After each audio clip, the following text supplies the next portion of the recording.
आपने कभी नोटिस किया है, जब पोर्टफोलियो ग्रीन होता है तो मन शांत रहता है, आपको लगता है सब कंट्रोल में है, आपको अपना फ्यूचर क्लियर दिखता है। लेकिन जैसे ही मार्केट थोड़ा गिरता है तो आपके दिल की धड़कन हल्की सी तेज हो जाती है और फिर गिरावट थोड़ी और बढ़ती है। तब आप अपना फ़ोन बार बार चेक करने लगते हो और आपको चार्ट्स, न्यूज़, नोटिफिकेशन सब अचानक ज़रूरी लगने लगती है। और जब बड़ा लॉस स्क्रीन पर दिखता है तो दिमाग जैसे फ्रीज हो जाता है। कभी तुरंत सेल कर देते हैं, कभी पैनिक में कोई बड़ा डिसीजन ले लेते हैं और बाद में बैठकर सोचते हैं कि थोड़ा और रुक जाते तो बेहतर होता। और सबसे बड़ा सवाल यह है कि लॉस दिखते ही हमारा दिमाग ठीक से काम क्यों नहीं करता। क्या हम इंटेलिजेंट नहीं हैं या मार्केट सच में हमें मैनिपुलेट करता है? सच इससे थोड़ा अलग है। जब पैसा दांव पर होता है तो यह सिर्फ नंबर नहीं रहता, यह सिक्योरिटी, फ्यूचर और सेल्फ वर्थ से जुड़ जाता है। ब्रेन साइंस कहती है कि लॉस का दर्द प्रॉफिट की खुशी से ज़्यादा तीखा महसूस होता है। इसीलिए छोटी सी भी गिरावट बड़ी लगने लगती है। उस समय लॉजिक साइलेंट हो जाता है और इमोशन लीड लेने लगती है। लेकिन अच्छी खबर यह है कि लॉस में पैनिक होना नॉर्मल है, यह कमजोरी नहीं है, यह इंसानी नेचर है। और अगर हम यह समझ लें कि दिमाग कैसे रिएक्ट करता है तो उसे कंट्रोल करना भी पॉसिबल है। आज हम इसी रिश्ते को समझेंगे, ब्रेन, साइकोलॉजी और मनी के बीच का कनेक्शन। जब आप इन्वेस्ट करते हो तो आप सिर्फ पैसा नहीं लगाते हो, आप अपनी सोच को लगाते हो, अपने डिसीजन लगाते हो, अपनी इंटेलिजेंस लगाते हो। आप रिसर्च करते हो, वीडियो देखते हो, आर्टिकल पढ़ते हो, किसी एक्सपर्ट की राय सुनते हो, फिर एक दिन आप बाय का बटन दबाते हो। उस पल आपको लगता है कि मैंने सही चुना है। यहीं से इन्वेस्टमेंट सिर्फ फाइनेंशियल डिसीजन नहीं रहता, यह पर्सनल बन जाता है। क्योंकि यह स्टॉक या फंड अब आपके पैसे से ज़्यादा आपकी पहचान से जुड़ जाता है। इसीलिए जब लॉस होता है तो दर्द सिर्फ पैसे का नहीं होता, दिमाग के अंदर से एक आवाज़ आती है, शायद तू गलत था। और यही बात सबसे ज़्यादा चुभती है। हमारा ब्रेन लॉजिक से पहले आइडेंटिटी को बचाता है। उसे यह मानना मुश्किल लगता है कि हमारा एनालिसिस गलत हो सकता है। लॉस सीधे ईगो को हर्ट करता है और जब ईगो हर्ट होता है तो इंसान शांत नहीं रहता। फिर हम बहाने ढूंढने लगते हैं, मार्केट गलत है, सिस्टम मैनिपुलेटेड है, बड़े प्लेयर्स खेल कर रहे हैं, टाइम ही खराब चल रहा है। हो सकता है कभी कभी बाहरी कारण भी हों, लेकिन अक्सर सच्चाई यह होती है कि हम अपनी मिस्टेक एक्सेप्ट नहीं करना चाहते। क्यों? क्योंकि मिस्टेक एक्सेप्ट करने का मतलब है अपने बारे में बनी इमेज को हिलाना। हम खुद को समझदार मानते हैं, डिसीजन लेने वाला मानते हैं, फाइनेंशियली अवेयर मानते हैं, और जब मार्केट हमारे खिलाफ जाता है तो वह हमारी इमेज को चैलेंज करता है। यहीं से इमोशनल रिएक्शन शुरू होता है। कुछ लोग पैनिक में सेल कर देते हैं ताकि दर्द तुरंत खत्म हो जाए। कुछ लोग और ज़्यादा पैसा डाल देते हैं ताकि खुद को साबित कर सकें कि मैं सही था। दोनों ही केस में डिसीजन इमोशनल ले रहा होता है, लॉजिक नहीं। सच्चाई ये है, मार्केट किसी की पर्सनल दुश्मनी नहीं करता, वह बस मूव करता है, लेकिन हम उसे पर्सनल ले लेते हैं। जब तक हम यह नहीं समझेंगे कि लॉस सिर्फ पैसे का इशू नहीं बल्कि आइडेंटिटी का इशू बन जाता है, तब हम बार बार वही गलती दोहराते रहेंगे। मजबूती यह नहीं है कि आप कभी गलत ना हो, मजबूती यह है कि आप शांत रहकर कह सको, हाँ यह डिसीजन सही नहीं था, मैं इससे सीखूंगा। जब ईगो साइड में होता है तभी लॉजिक वापस आता है और वहीं से रियल ग्रोथ शुरू होती है। हमारे ब्रेन का डिजाइन सर्वाइवल के लिए हुआ था। हजारों साल पहले जब इंसान जंगल में रहता था तो हर आवाज़, हर हलचल, हर खतरा जीवन और मृत्यु का सवाल हो सकता था। अगर झाड़ियों में हलचल हुई तो सोचने का टाइम नहीं मिलता था, बॉडी तुरंत रिएक्ट करने लगती थी, फाइट या फ्लाइट, या तो मुकाबला करो या भाग जाओ। यही सिस्टम आज भी हमारे अंदर एक्टिव है। फर्क सिर्फ इतना है कि जंगल की जगह अब मार्केट है। अब स्क्रीन पर रेड नंबर्स चमकता है तो वह सिर्फ एक फाइनेंशियल अपडेट नहीं होता, ब्रेन उसे डेंजर सिग्नल की तरह पढ़ता है। चाहे रियल खतरा ना हो, चाहे लॉन्ग टर्म में कुछ बदला ना हो, ब्रेन तुरंत डिफरेंशिएट नहीं करता। उसे सिर्फ इतना दिखता है कि कुछ गलत हो रहा है और बॉडी में फिर वही पुराना सिस्टम एक्टिव हो जाता है। हार्ट रेट बढ़ता है, स्ट्रेस हार्मोन रिलीज होता है, मसल टाइट हो जाती है। इस स्टेज में लॉजिक थिंकिंग स्लो हो जाती है क्योंकि ब्रेन का प्रायोरिटी बदल जाती है, एनालिसिस नहीं, सर्वाइवल। इसलिए लॉस के समय हम अजीब बिहेव करते हैं, कुछ लोग पैनिक सेल कर देते हैं ताकि डेंजर खत्म हो जाए। कुछ लोग रिवेंज ट्रेडिंग शुरू कर देते हैं, जैसे मार्केट से बदला लेना हो। कुछ लोग पूरा सिस्टम ब्लेम कर देते हैं ताकि अंदर का डर कम हो सके। उस समय डिसीजन डेटा से नहीं, डर से आ रहा होता है। यह समझना बहुत जरूरी है कि प्रॉब्लम इंटेलिजेंस की नहीं है। आप कम समझदार नहीं हैं, आप कम कैपेबल नहीं हैं। यह बायोलॉजी है। ब्रेन आज भी उसी सॉफ्टवेयर पर चल रहा है जो सर्वाइवल के लिए बना था, इन्वेस्टिंग के लिए नहीं। और जब तक हम यह नहीं समझेंगे कि रेड नंबर हमारे अंदर के सर्वाइवल मोड को ट्रिगर करता है, तब तक हम खुद को गलत समझते रहेंगे।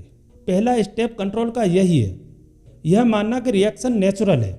जब यह समझ आ जाएगा कि डेंजर सिर्फ स्क्रीन पर है, जंगल में नहीं, तभी हम धीरे धीरे फाइट या फ्लाइट से बाहर आकर शांत और लॉजिकल डिसीजन ले पाएंगे। एक बहुत इंटरेस्टिंग साइकोलॉजिकल कंसेप्ट है लॉस एवर्सन। इसका सिंपल मतलब यह है कि लॉस का पेन प्रॉफिट की खुशी से ज़्यादा स्ट्रांग होता है। मान लीजिए आपको 1000 रुपये का प्रॉफिट होता है, अच्छा लगता है, मूड अच्छा हो जाता है। लेकिन अगर उतने ही 1000 रुपये का लॉस हो जाता है तो जो पेन महसूस होता है वह अक्सर उस खुशी से कहीं ज़्यादा गहरा होता है। यानी इमोशनल इम्पैक्ट बराबर नहीं होता। ब्रेन के लिए लॉस सिर्फ एक नंबर नहीं है, वह उसे रिसोर्स कम होने की तरह देखता है।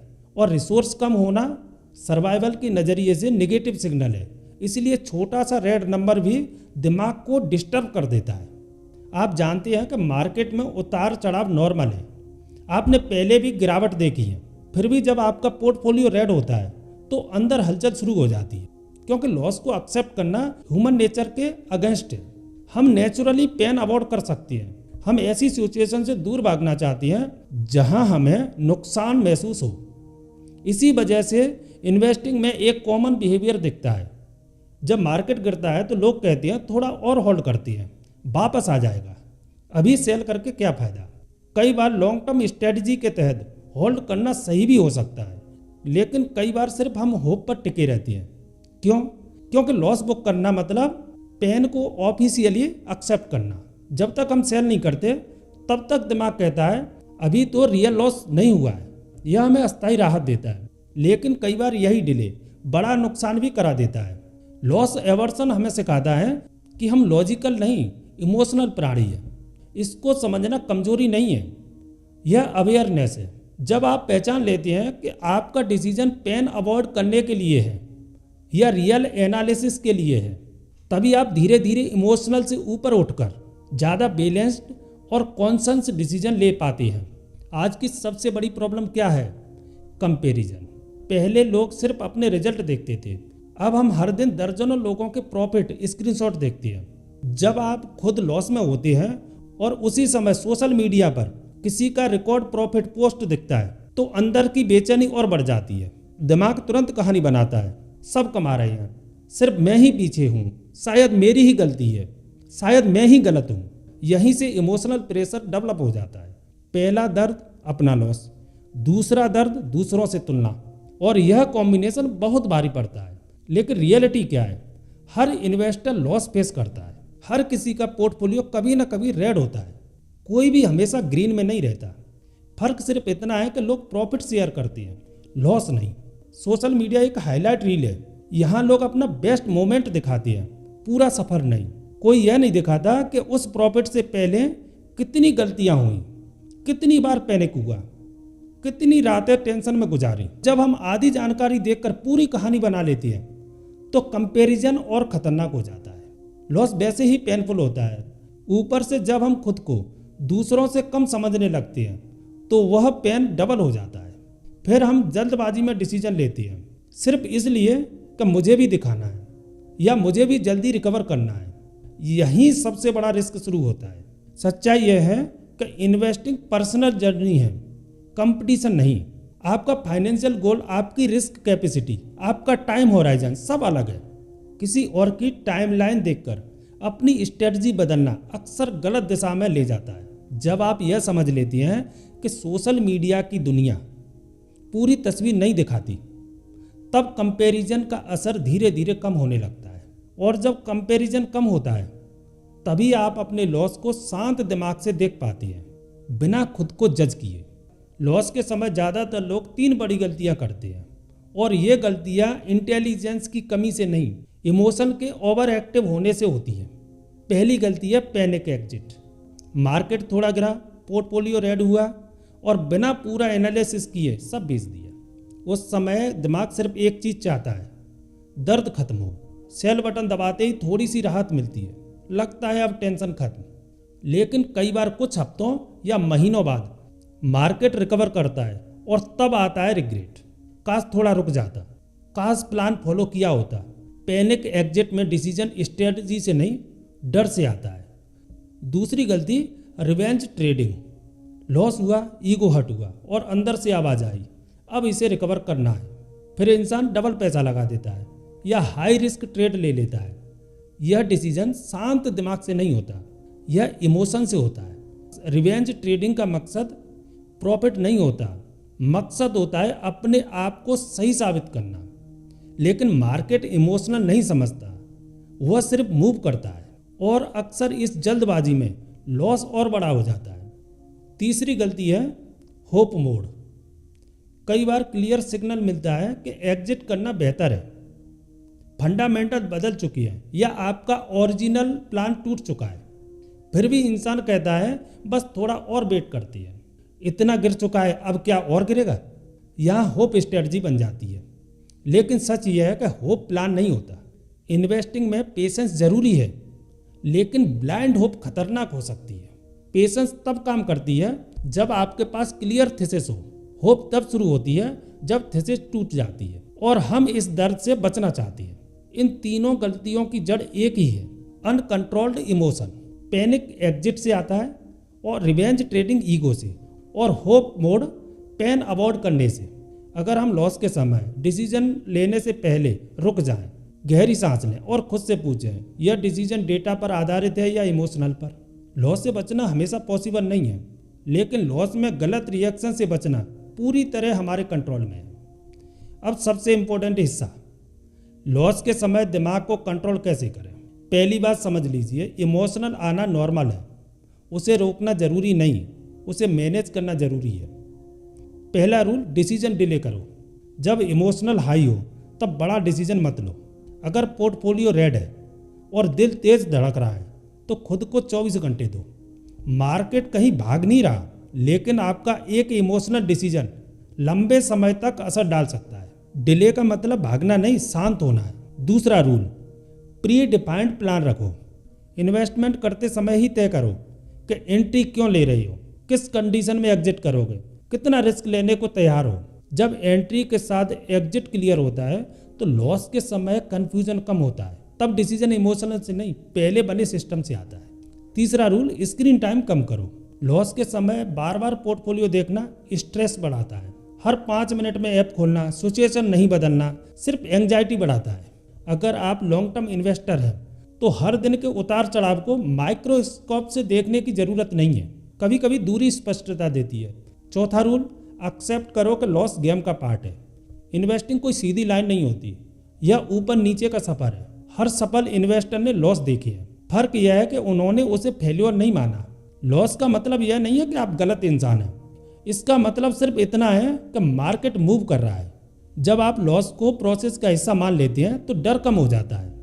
कंट्रोल का मतलब इमोशनल खत्म करना नहीं है, कंट्रोल का मतलब है इमोशनल के बावजूद सही डिसीजन लेना, और यह स्किल प्रैक्टिस से बनती है। मार्केट आपको टेस्ट नहीं करता, मार्केट आपका कैरेक्टर एक्सपोज करता है। प्रॉफिट के समय लगभग हर कोई इंटेलिजेंट दिखता है, ग्रीन स्क्रीन के सामने कॉन्फिडेंस अपने आप आ जाता है, डिसीजन सही लगने लगते हैं, स्ट्रेटजी पर पूरा भरोसा होता है। लेकिन असली तस्वीर लॉस में दिखती है, जब पोर्टफोलियो रेड होता है, जब वैल्यू नीचे जाती है, जब मन में डर और डाउट दोनों साथ आती है, तभी असली इन्वेस्टर सामने आता है। लॉस के समय दिमाग धीमा पड़ जाता है, क्योंकि हम मशीन नहीं, हम इंसान हैं। हमारे अंदर इमोशन है, ईगो है, डर है, उम्मीद है, और यही सब मिलकर उस पल को कठिन बना देते हैं। लेकिन फर्क यही बनता है, जो इंसान अपने इमोशनल को पहचान लेता है, जो समझ लेता है कि डर आना नॉर्मल है, तो फिर भी डर के बावजूद प्लान फॉलो करता है, वही लॉन्ग टर्म में जीतता है। इन्वेस्टिंग सिर्फ नंबर का खेल नहीं है, यह बिहेवियर का खेल है, यह पेशेंस का खेल है, यह सेल्फ कंट्रोल का खेल है। सवाल यह नहीं है कि आप लॉस फेस करेंगे या नहीं, सवाल यह है कि जब लॉस होगा क्या आप पैनिक करेंगे, क्या आप जल्दबाजी करेंगे, या आप रुककर सोचकर अपने सिस्टम पर भरोसा करेंगे। मार्केट हर दिन मूव करेगा, लेकिन आपका रिएक्शन ही आपका रिजल्ट तय करेगा। क्योंकि अंत में मार्केट को हराना जरूरी नहीं, खुद को संभालना जरूरी है।